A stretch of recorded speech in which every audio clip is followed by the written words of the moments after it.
Guys, आज की video आपके लिए बहुत काम आने वाली है।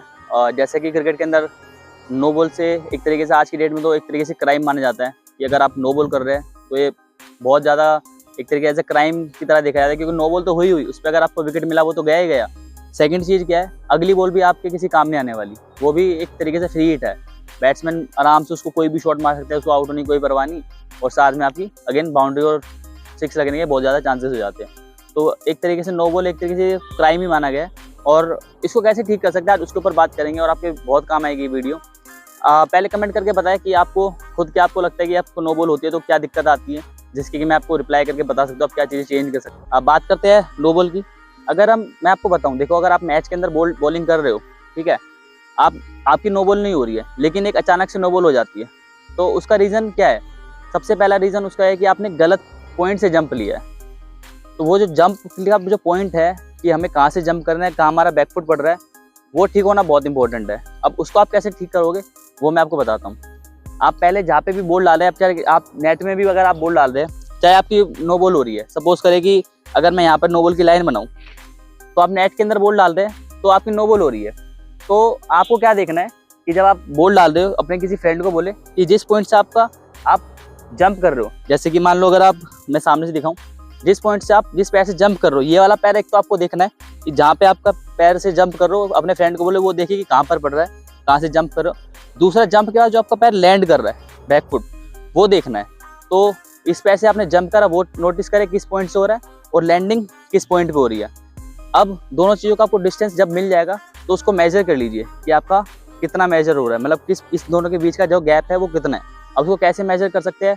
एक तरीका तो ये है कि आप स्टेप्स इस तरीके से ले सकते हैं नॉर्मली, या फिर आप इंच टेप ले सकते हैं, उससे मेजर कर सकते हैं। तो जब वो डिस्टेंस आपको पता होगा कि मेरा इस पॉइंट से जंप का ये डिस्टेंस है, तो जब वो पता लग गया तो आप वो चीज़ आप यहाँ पे जब मार्क करेंगे जंप के अराउंड, तो आपको वहीं से जब जंप लोगे तो नो बॉल के चांसेस बिल्कुल ख़त्म हो जाएंगे। मैं आपको अगेन बोल रहा हूँ, इससे बहुत ज़्यादा आपको फ़र्क पड़ेगा इस चीज़ का कि जब आपको आइडिया मिलेगा कि उनको यहाँ से जंप करना है तो नो बॉल होने के चांसेस कम हो जाएंगे। अब आपको पता लग गया है कि आपको डिस्टेंस कितना है। सबसे पहले डिस्टेंस पता होना बहुत ज़रूरी है।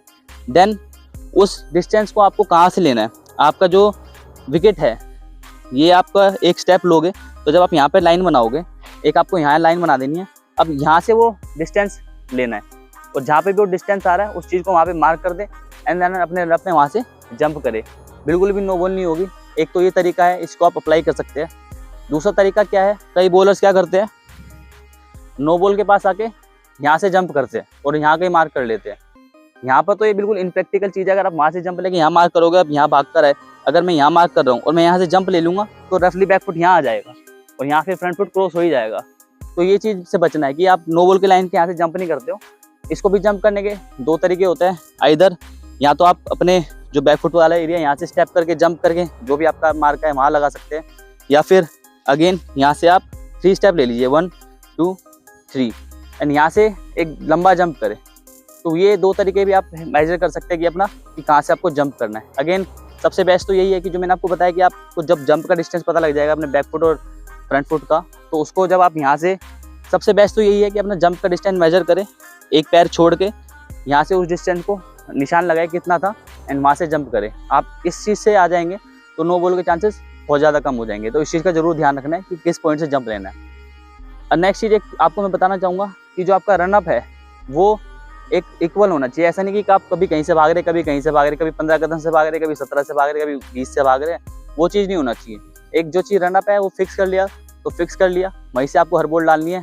सेम चीज़ जब एक चीज़ को दोहराते रहोगे तो वो चीज़ प्रैक्टिस में आ जाएगी एंड ज़्यादा आप इफेक्टिवली यहाँ पे बिना नो बॉल के बॉल डाल पाओगे। तो इस चीज़ का आपको ध्यान रखना है कि आपका रनअप एक इक्वल होना चाहिए, सेम रहना चाहिए। रनअप कैसे मेजर करना है आपको वीडियो उसकी डिस्क्रिप्शन में मिल जाएगी, उसको जाके देखें। 3 तरीके मैंने बताए हुए हैं ऑलरेडी कि किस तरीके से आप 3 तरीके हैं जिससे आप रनअप मेजर कर सकते हैं। उन वीडियो को आपको जरूर जाके देखें और रनअप पता लग जाएगा, जंप पता लग जाएगी, नो बॉल होने के चांसेस कम हो जाएंगे। और प्रैक्टिस में इसको जरूर ध्यान रखते हैं। कई बार हम प्रैक्टिस में इग्नोर करते हैं कि यार नो बॉल हो रही है, कोई दिक्कत नहीं है, मैच में तो हम पीछे से डाल लेंगे। मैच में डल तो जाती है लेकिन स्पीड कम हो जाती है, लेंथ पीछे हो जाती है, ऊपर नीचे बॉल गिरती है, वो सब चीज़ों का सामना करना पड़ता है। तो प्रैक्टिस को जितना मैच की सिनेरियो की तरह से करोगे उतना ज़्यादा आपको सक्सेस मिलेगी। तो ये सारी नो बॉल की टिप्स आप जरूर लें जिससे कि आपको हेल्प मिलेगी नो बॉल नहीं होने में एंड आप इस तरीके से ज़्यादा इफेक्टिवली बॉल डाल पाओगे। वीडियो अच्छी लगी तो शेयर जरूर करना। Thank you so much.